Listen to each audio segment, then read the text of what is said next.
à tous et bienvenue dans un nouvel épisode de Je parle français, ton podcast 100% en français pour les apprenants de niveau intermédiaire. Dans cette nouvelle saison, saison 2, nous explorons le thème de l'amour. Je suis Léa, ton animatrice. Et Christina. Et nous sommes ravis de t'accompagner dans ce voyage linguistique autour de l'amour. Parfois, des invités surprises se joindront à nous pour enrichir nos discussions. Comme toujours, nous parlerons à un rythme légèrement plus lent pour que tout le monde suive facilement. N'oublie pas que toutes les transcriptions des épisodes sont disponibles sur mon site web jeparlefrançais.com et que j'offre toujours à chacun et chacune d'entre vous 30 minutes de cours d'essai gratuits pour que tu me poses tes questions et peut-être commencer une belle amitié en français à travers des conversations intéressantes. Et si tu veux nous aider à continuer à faire vivre ce podcast ou simplement nous offrir un bon verre de vin, tu peux cliquer sur le lien en description pour nous faire un petit don. Alors installe-toi confortablement, prends ta boisson préférée et laisse-toi porter par cet épisode plein de découvertes. C'est parti! Salut, c'est Léa, votre animatrice préférée de Je parle français. Et aujourd'hui, on commence une toute nouvelle saison, saison 2. Et dans cette saison, j'ai décidé d'inviter quelqu'un que vous connaissez déjà, qui a été présente dans l'un de mes anciens épisodes de la première saison. Et c'est mon amie Christina. Bonjour tout le monde. Je suis donc Christina.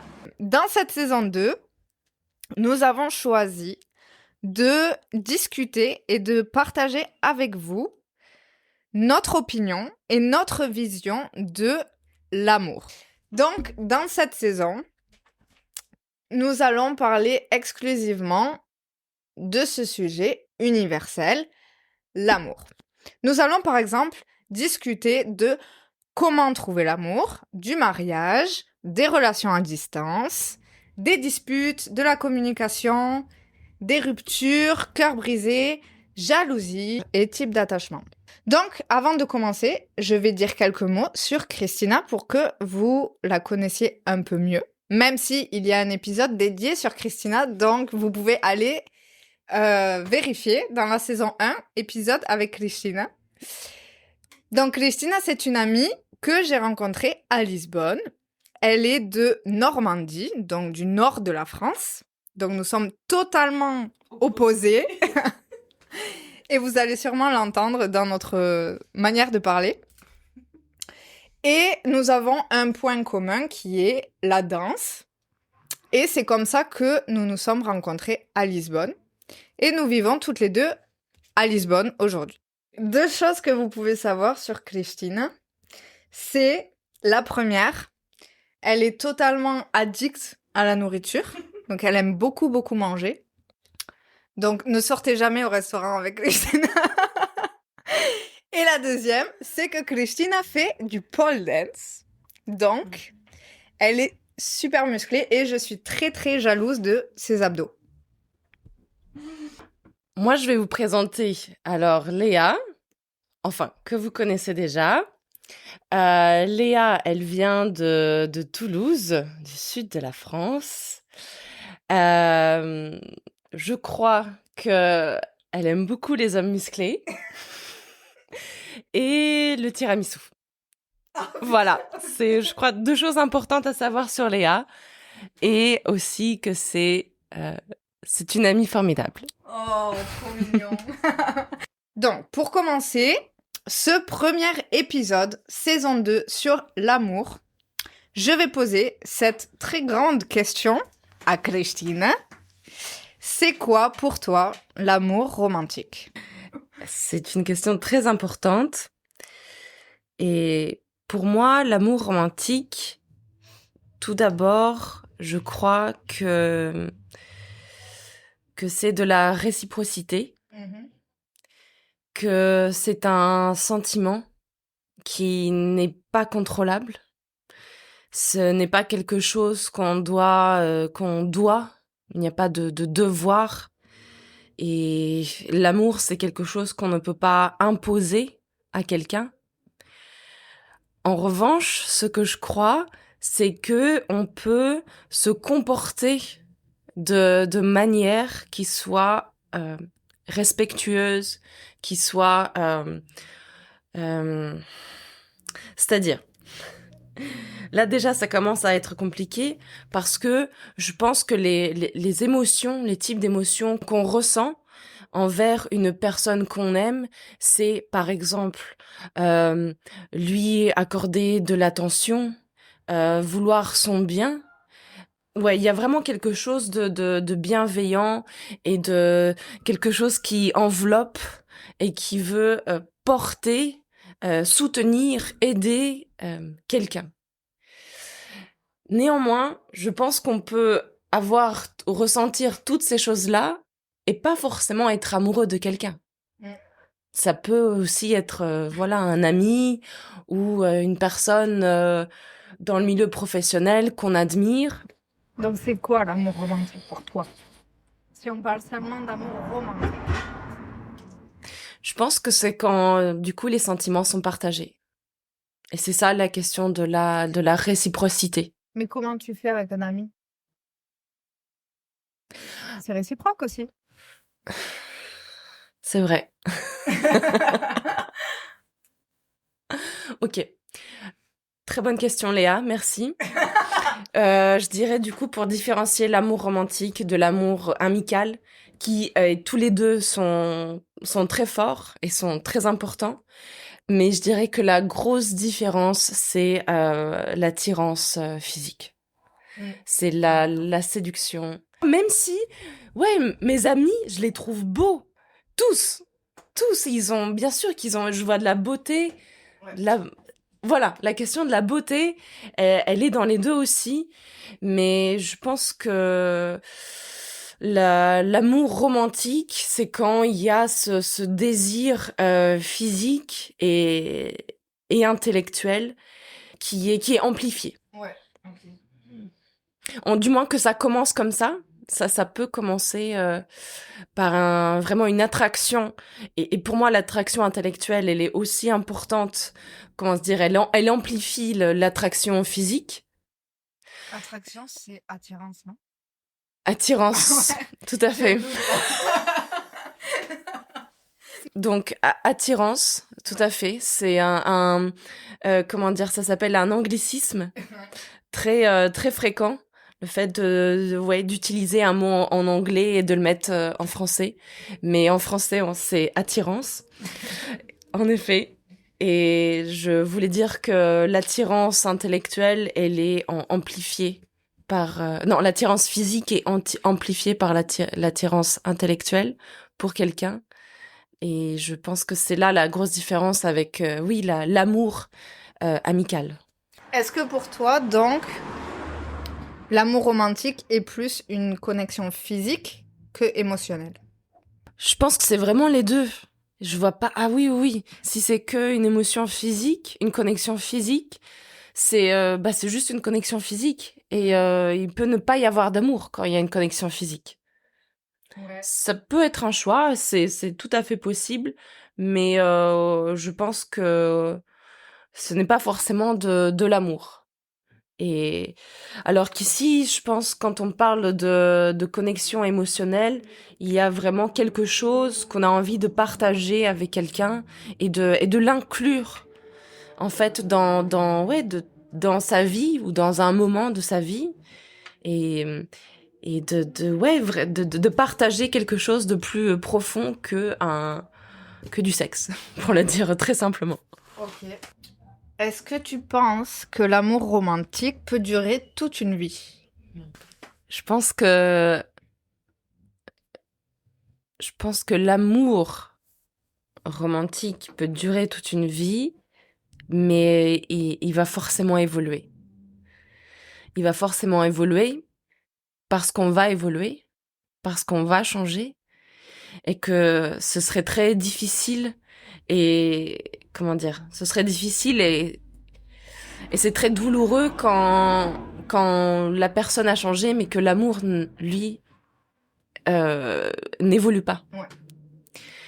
Et oui, c'est difficile d'accepter que les choses changent, que nous-mêmes on change tous les jours et que l'amour il doit évoluer avec nous pour être vibrant et vivant. Ok. Donc, la réponse est oui. Oui, mais enfin non. Oui, mais faut qu'il évolue. Sinon, non, ça va pas durer. Ok. Mais c'est possible, du coup. Avec beaucoup de travail, oui, c'est possible. Et pour toi, Léa, c'est quoi l'amour romantique? Donc déjà, c'est quelque chose que j'espère avoir dans ma vie. Euh, Et je pense que c'est une... Pour moi, c'est très artistique, l'amour romantique, d'une certaine manière. Et je pense que je l'idéalise beaucoup, dans le sens où, pour moi, l'amour romantique, c'est... C'est une palette de choses qui fait que ça devient romantique. C'est quoi ces palettes de choses qui font que l'amour devient romantique? Ok. Quand je parle de palette, je pense à les actions, les intentions, les détails, les mots, euh, les expériences, euh, aussi les projets, le projet de fonder une famille, de vivre ensemble, euh, de vieillir ensemble. Tout ça fait partie pour moi de l'amour romantique et de ce que j'entends par amour romantique. Et c'est quelque chose que je trouve magnifique, l'amour romantique. Ce type de relation très proche avec une personne que tu peux pas vraiment connaître avec tes amis ou ta famille. C'est quelque chose de unique que tu partages avec seulement quelques personnes dans ta vie. Et je pense que c'est aussi cette sensation qui parfois est magique. T'as l'impression d'être ouais, dans un film. C'est tout est parfait. Et puis aussi, l'amour romantique, c'est tout le drame, en fait. Tout ce que tu... Ouais, non, c'est vrai. C'est vrai, c'est toutes les choses, les déceptions, les attentes qui sont pas assouvies. Et c'est vrai, je pense, les drames qui sont impliqués ou qui arrivent à cause d'une relation romantique, ça fait partie de la relation romantique. Je pense que, moi, personnellement, je pense que, évidemment, je suis beaucoup plus dramatique comme personne avec un partenaire qu'avec ma sœur ou mes amis. Parce que tout est plus fort, toutes les émotions sont multipliées, donc tout devient assez extrême en fait. Il y a moins de... Je trouve que peut-être c'est ça, en relation romantique, il y a moins de nuances. Tout est très... Ok, évidemment, tu peux contrôler tes émotions, etc. Mais peut-être je parle de l'amour romantique au début. Est-ce que tu crois que du coup, cette passion, elle est indispensable pour être amoureux et amoureuse? Je pense que la passion n'est pas indispensable pour une relation romantique, pour qu'une relation romantique marche. Mais pour moi, personnellement, je pense que la passion est très importante dans une relation romantique. Je pense que si je ne suis pas passionnée par mon partenaire, j'ai pas envie d'apprendre à le connaître plus, ou j'ai pas envie de... Je le trouve pas super intéressant, ou je le trouve pas intelligent, je le trouve pas... Pour moi, ça, c'est la passion aussi, d'être passionné par cette personne. Pourquoi je suis avec cette personne alors? Ça, c'est une bonne question. Non, pour moi, c'est important et je pense que c'est très important pour moi aussi que mon partenaire soit passionné par qui je suis. Tu parlais de un peu de m'être divinisé. Ouais. Tu parlais Aussi, je pense sincèrement, je suis très passionnée très, très vite. C'est-à-dire que je vois la beauté dans les gens. C'est très facile pour moi. Et genre, c'est pas que c'est facile de voir la beauté, c'est juste que tu sais, ça m'attire direct et je suis toujours avec des grands yeux comme ça, même avec des amis qui me passionnent, où je les trouve super intéressants et j'ai envie de passer plus de temps avec eux, de mieux les connaître. Et quand ça, c'est pour un partenaire ou une partenaire, Uh-huh. je pense que si je l'ai avec mes amis, je dois forcément l'avoir avec mon partenaire. Genre, de toujours avoir envie de le connaître plus. Ouais, je pense que c'est important d'être passionné par son partenaire, de le trouver beau, de le trouver intéressant. En t'écoutant parler, j'ai l'impression que dans ce que tu définis comme passion, pour quelqu'un, il y a aussi en fait beaucoup d'admiration et d'inspiration. Mm. Et je pense que oui, ça c'est peut-être si on définit un jour qu'est-ce que la passion, je pense que ce que tu viens de décrire, ça peut être deux éléments qui font qu'on est passionné. Voilà, on admire ce que fait l'autre. Il le fait souvent d'une manière différente, une autre perspective. Et c'est ça qui crée de l'inspiration. Mm. Tout à fait. Voilà. Je voulais te demander aussi, quel type de personne tu penses être en amour? Ok. Je pense que... Je suis incroyable. Je ne Mais comprends encore. pas pourquoi je suis célibataire. Non, je pense que je suis une personne très romantique en amour et j'attends de même de l'autre personne. Donc je suis peut-être un peu exigeante ou j'ai beaucoup d'attentes, on va dire. Et je pense que pour moi, c'est OK d'avoir autant d'attentes parce que je sais que c'est quelque chose qui, pour moi, est important et je pense que c'est le strict minimum. Sincèrement, je pense juste que beaucoup de personnes aujourd'hui, surtout dans notre génération en fait, ne font pas vraiment beaucoup d'efforts pour, euh, pour son partenaire ou sa partenaire. Que c'est très facile de tomber dans une routine un peu plan-plan. Ah, Plan-plan. une routine plan-plan. Ok. Pourrais-tu définir, s'il te plaît?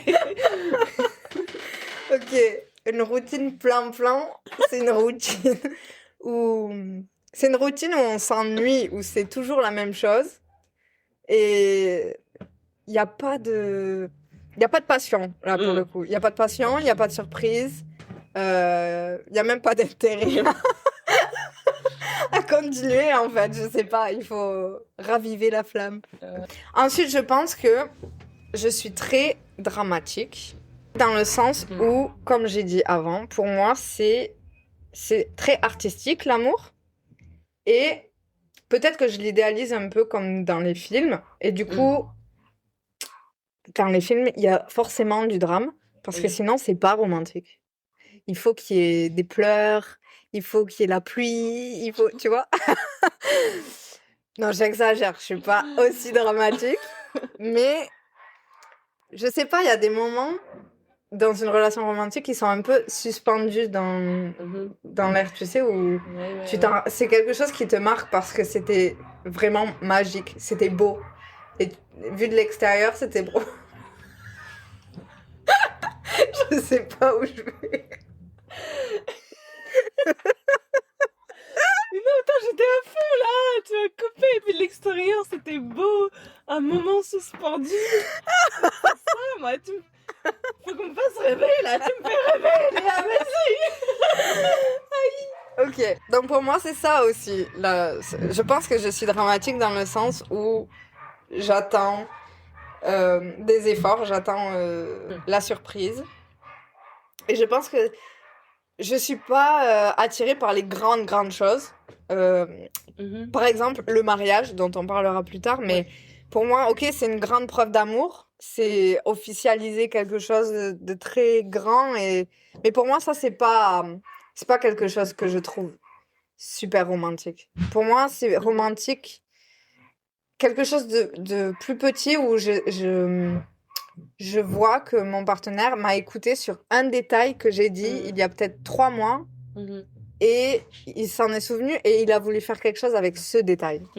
Pour moi, ça c'est romantique. Ouais. À part ça, je pense que je suis très cool. Je suis très simple à vivre. Fais très bien à manger. Je fais très bien à manger. Je pense que pour généraliser, je suis très attentionnée, à l'écoute, Affectueuse. J'aime donner de l'amour pour en recevoir, mais je le donne pas pour le recevoir. Je pense juste que c'est normal dans une relation que tu reçoives aussi. Ouais. Et C'est déjà pas mal. c'est beaucoup, non? Donc si tu es l'homme de ma vie, tu peux m'écrire un message. Ok, et toi, comment tu penses que tu es en amour? Alors, c'est une question un peu difficile pour moi parce que j'y ai jamais vraiment pensé. Je me suis jamais vraiment posé la question. Je crois que j'ai jamais osé me poser la question parce que ça nous force à se confronter en fait un peu à ce qu'on est, à ce qu'on aimerait être, à ce qu'on n'est pas et à ce qu'on aimerait avoir.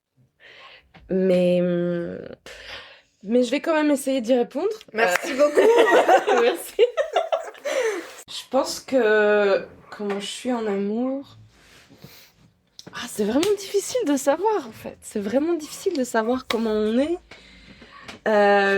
Sans paraître hyper prétentieux. Ouais, c'est dur, hein. Je pense qu'ils m'ont vue très prétentieuse là. Non, mais je pense qu'ils ont vu beaucoup d'humour aussi.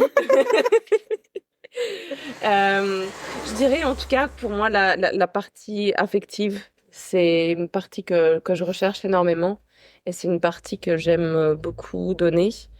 Recevoir de l'affection et donner aussi beaucoup d'affection. Et pour moi, cette affection, oui, aussi comme pour toi, je pense qu'elle passe non seulement par le toucher, ça c'est certain, mais aussi par l'attention, les choses, les attentions, les gestes, des choses qui montrent qu'on pense à l'autre et qu'on est présent pour l'autre et qu'on a envie de soutenir l'autre avec attention et amour. Ouais. Après oui, j'ai très peur de perdre l'autre. Donc je pense que la peur de perdre, la peur de souffrir, c'est vrai que c'est quelque chose qui revient souvent, que je ressens souvent. Et du coup, voilà. Du coup, par peur de perdre l'autre, je fais soit je l'évite pour pas avoir à le perdre, ou bien je fais tout pour le perdre. Comme ça, je me dis, j'ai plus qu'à m'en vouloir à moi-même. Ok. Voilà. Donc, ça, c'était Christina en amour. Avoidant. Mais très affectueuse Ouais. quand c'est possible. Ok. Pour moi, une chose que j'ai oublié de dire, c'est pour moi l'amour romantique aussi, c'est de mon côté d'avoir envie de voir mon partenaire heureux et progresser. Pour moi, il y a aussi cette notion de progrès, de progresser à deux, Ouais. qui est super important pour moi, aussi pour avoir une relation saine, je pense. Et d'avoir un partenaire qui a vraiment envie de te voir progresser, qui t'aide à progresser, qui est fier de toi, qui te le dit, et qui est cet effet d'ascension ensemble. Et ça, c'est quelque chose que je pense j'ai ressenti une fois dans une relation, et ça, c'est quelque chose qui m'a marqué, où je me suis dit, waouh, ça, c'est un autre niveau d'amour, où je me sens pas du tout rester au même niveau, mais je sens que tous les deux, on avance, et tous les deux, on est fiers de l'autre, et tous les deux, on n'a qu'une envie, c'est que l'autre soit heureux. Et ça, c'est super fort, même avec ta famille ou tes amis, d'avoir cette envie que l'autre soit heureux. Je trouve que c'est hyper... c'est très fort. C'est marrant que tu dises progresser parce que en fait moi je pensais à le fait de se grandir ensemble. Mais en anglais on dit to grow together and Et en français, c'est vrai que ça correspondrait plus à... Ouais, le fait de grandir ensemble. Mais j'aime bien aussi progresser. J'aime bien le fait que tu aies utilisé ce mot-là parce que... Oui, ça veut dire que ce serait une version un peu amplifiée, une version plus enrichie. Euh, Néanmoins, je pense aussi que grandir et progresser, c'est pas toujours fait d'ascension. Comment dire? Il y a le fait de grandir, c'est parfois t'as des bas, c'est quelque chose qui n'est pas linéaire. Et je pense que c'est dans ces moments-là peut-être un peu plus difficile ou Mais où, ouais, c'est quelque chose qu'on n'a pas mentionné, mais que aussi l'amour romantique, c'est... Ah, mais c'est ce qu'on dit dans le mariage aussi, d'être là pour les bons moments et les mauvais, que ton partenaire soit présent quand tu as besoin d'avoir quelqu'un qui te soutienne. Merci d'avoir écouté cet épisode jusqu'au bout. Si tu apprécies le podcast et que tu veux vraiment faire passer ton français au niveau supérieur, je serai ravie de t'accompagner personnellement. Tu peux réserver une leçon d'essai gratuite avec moi. C'est l'occasion parfaite pour pratiquer ton expression orale et poser toutes tes questions. Il te suffit de cliquer sur le lien dans la description de cet épisode ou de te rendre sur jeparlefrançais.com. J'ai hâte de faire ta connaissance et de parler avec toi en français. À très bientôt dans un prochain épisode. ciao, ciao.